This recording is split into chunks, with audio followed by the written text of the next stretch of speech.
Hello guys and welcome back to Cam's Camcorder, and today we are doing the second episode of the CamerLocke, which I'm really excited for because if you cannot tell by just the length of my wonderful waving locks. Yes! Yes! Yes! It's actually been quite a while since I recorded the first video, mainly because it took so long to edit the first video. That was my fault because I had no editing skills before. I mean, I still would struggle to have any editing skills now. But I really enjoyed editing it, but it just took me so long to learn how to edit a video, particularly of that length. It was like 50 minutes in the end. So this time as well, I'm quite keen to try and make adjustments to improve the experience. So one of the things I wanted to do with this video in particular is look at what I did in the last one and what I would improve. So the first thing I've done is actually I've put a template around the DS so the DS shouldn't move now, because that was something that really stressed me out during the last video when I was recording it, was really focusing that it doesn't move. I bought a second gooseneck camera holder mainly for this one that I'm recording me on because it fell over like 3 times. Obviously I edited that out. Obviously. I've also printed the rules out of the CamerLocke. I don't really know why. I was pretty good with the rules in the first video. Rule number 9 is going to be rule number 9 is that I could only level up rule number 9. I want to see 2. No! Rule number... Is it rule number 2? 4! Or is it rule number 8? So rule number 4. 2, I believe, is that... Yeah. So I printed those off as well. I've also got a light in front of me, which actually I'll turn on, but I am recording a little bit earlier in the day. So yeah. See, it lights up my face. I'm so pretty! If you don't know what the CamerLocke is by now, I suggest you go back and watch one of my earlier videos because you'll watch this and think, what the f is this guy doing? I am playing it in a very I am playing the games in a very particular way, namely Pokémon Red, and the rules will apply to my journey throughout all the Pokémon games. The rules that I have set as it stands are going above, or will go above. The Pokémon I've caught will also be on display, as well as the badges, and also the time stamp thing that I decided was a good idea, but I kind of want to persevere with it. I don't really want to kind of keep talking. My introduction last time was really long, so we're going to go right for it and see how it goes. So, wish me luck. Oh my god, cheers.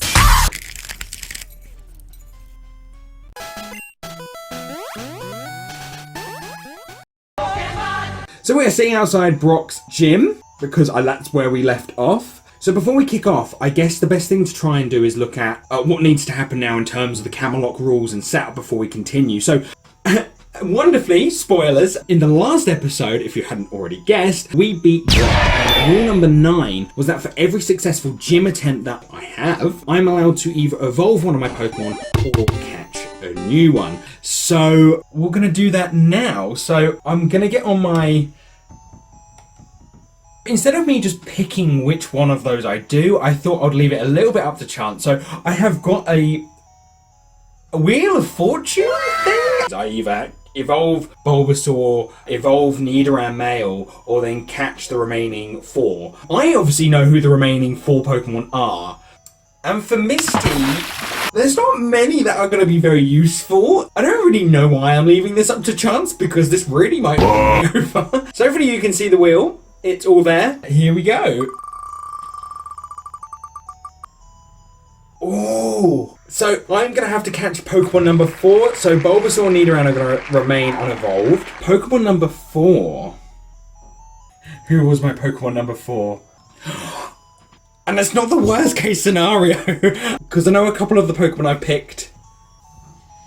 A couple of the Pokemon I picked would have been a really awful type matchup. So, bear with me and I'll introduce you to my new Pokemon. So, I just happened to have found this adorable Pokemon lying on the floor away from the sea. Very helpless. Introducing Seal! So Seal is, or was Pokemon number 4. It's quite exciting. I've never kind of got a Pokemon that you shouldn't have already had earlier than you can catch it kind of thing, if that makes any sense. It's level 5, adhering to rule number 1. The other rule that I need to adhere to and go through now, which didn't apply really in the last one because I only had 2 Pokemon. Misty only has 2 Pokemon. Rule number 2 was that I have to, at random, pick 2 Pokemon to go against Misty. You'd be using a random number generator to try and make it fair. Out of the 3... Bulbasaur's doing this. Oh, thank God for that. And the second one is Nidoran. I got my idol team. So Seal will be taking a backseat for them today. Oh, I'm really confident now. Sorry, my camera keeps going out of focus and I don't know what to do.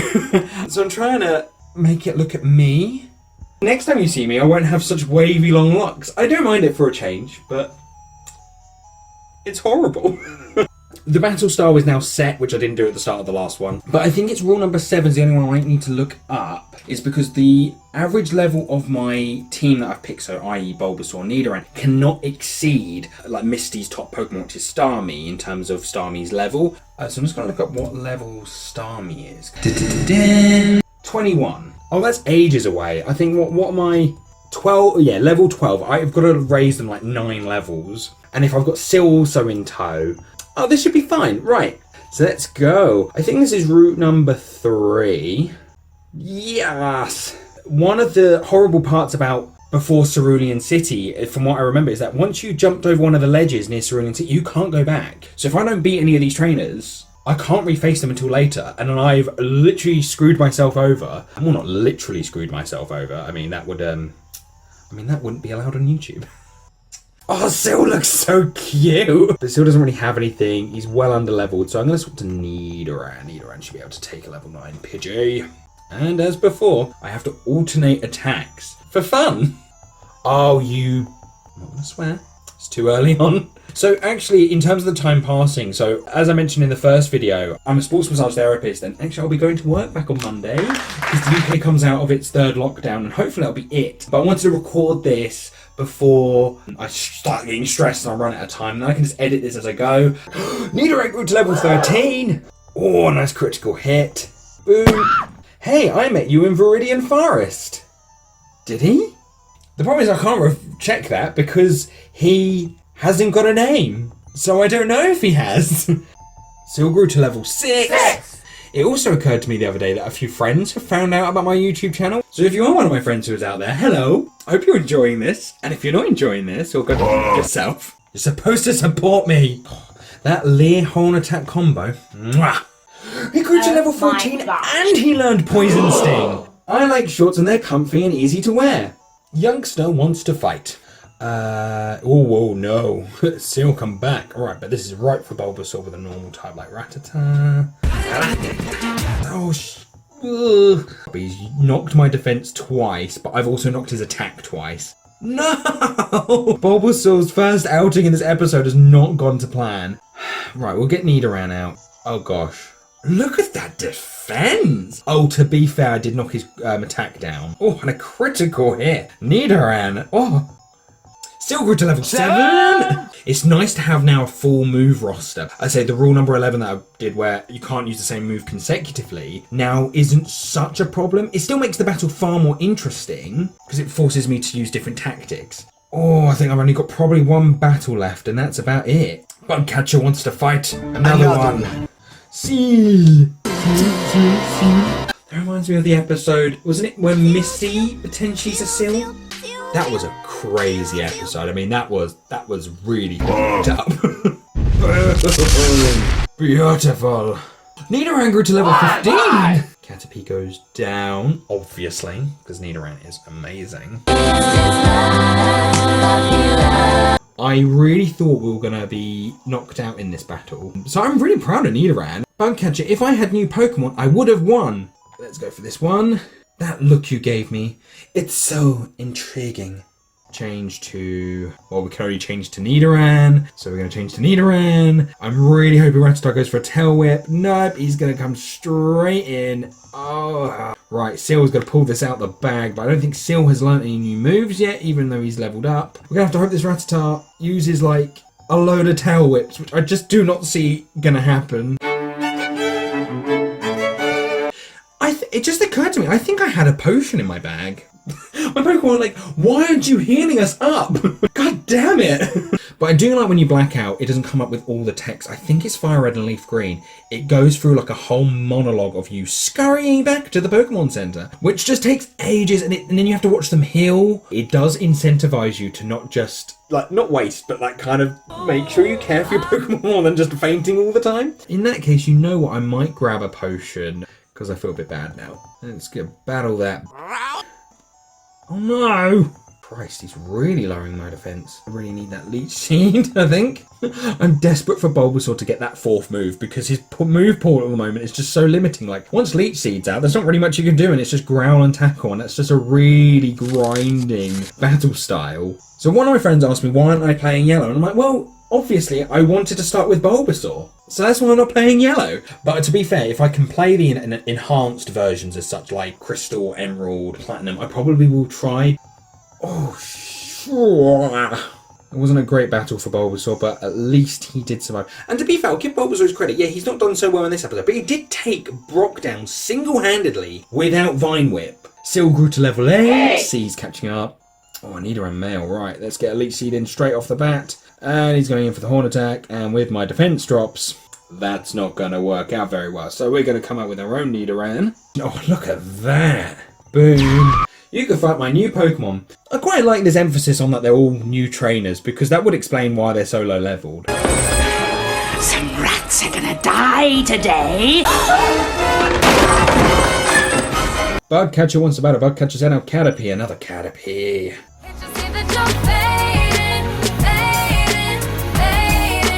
Let's get Nidoran back out. Oh, so close. I'm always really nervous in front of a camera that this isn't natural for me at all. I really enjoy it. I did my face, I did my hair, which isn't really saying much. I even put aftershave on for you guys, even though I realise now aftershave doesn't really matter to you guys. It's getting harder and harder. I would say that's what she said. I can't have by saying that, haven't I really? Nidoran grew to level 16! Done like dinner. I mean, I finish every meal because I'm always hungry. Nidoran is evolving. I don't think so. Eek! Did you touch me? I'm not even at Mt.Moon. Core blindness is taking ages. Oh, Jigglypuff at level 14. Oh, blimey. Oh, you... There's not really much I can do. Right, we'll just sit here and be pounded. I'm problematic. Poison Sting. Oh, that was probably the closest matchup Nidoran's had so far. Still grew to level 9. That's it? Is she implying she wanted to be touched more? Ew. Is this... Oh no, he's not a trainer. Woo? Is that whoo? Or few? I better take a rest. Groan.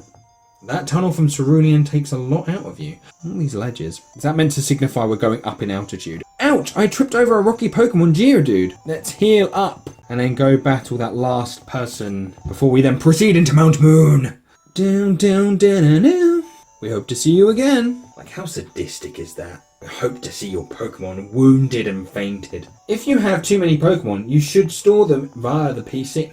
We're not going to have that problem for a long time. At most, you can carry 6 Pokemon. Team Rocket attacks Cerulean citizens. Team Rocket is always in the news. Hello there. I'll let you have a swell magic cup for just 500 Poké-dollars. I didn't realise he was here though, to be fair. I mean, that feels like it's come early because the Magic Cup Man is in it on the SSN in the series. But again, even the guy, so he talks about his Team Rocket's always in the news. Yet my mum was quite happy for me to go out and be like, yeah, it's fine. Even Brock, as a gym leader, surely has a responsibility over like 11-year-olds or 10-year-olds or whatever it is. And even Professor Oak, I just feel like the adults are not taking responsibility here. There he is. Hey, you're not wearing shorts. Spearow at level 14. Yikes. He's got Peck probably as well, and that's not... Well, Gust didn't work. Is Gust normal or flying in this? Right, I'm going to try Bulbasaur, because Bulbasaur really needs the level up. If Peck is super effective, I'm going to be very annoyed. Because Gust, I swear, wasn't, which really threw me off. Right, we're going to go for a Growl, and just hope Tackle does enough. What? What? Also, I wonder if Gust was a normal type attack in Gen 1. Oh! Right, we're going back to Nidoran then. I knew it wasn't a great type matchup, but I just thought, well, maybe there's a problem and maybe flying isn't super effective against grass in this. At least Bulbasaur's legacy continues through Leech Seed. Lost. Right, I think that's it for trainers on Route 3. Now, I feel Mt.Moon, from what I remember of Leaf Green in particular, I'm going to find a new irritant in the form of Zubat.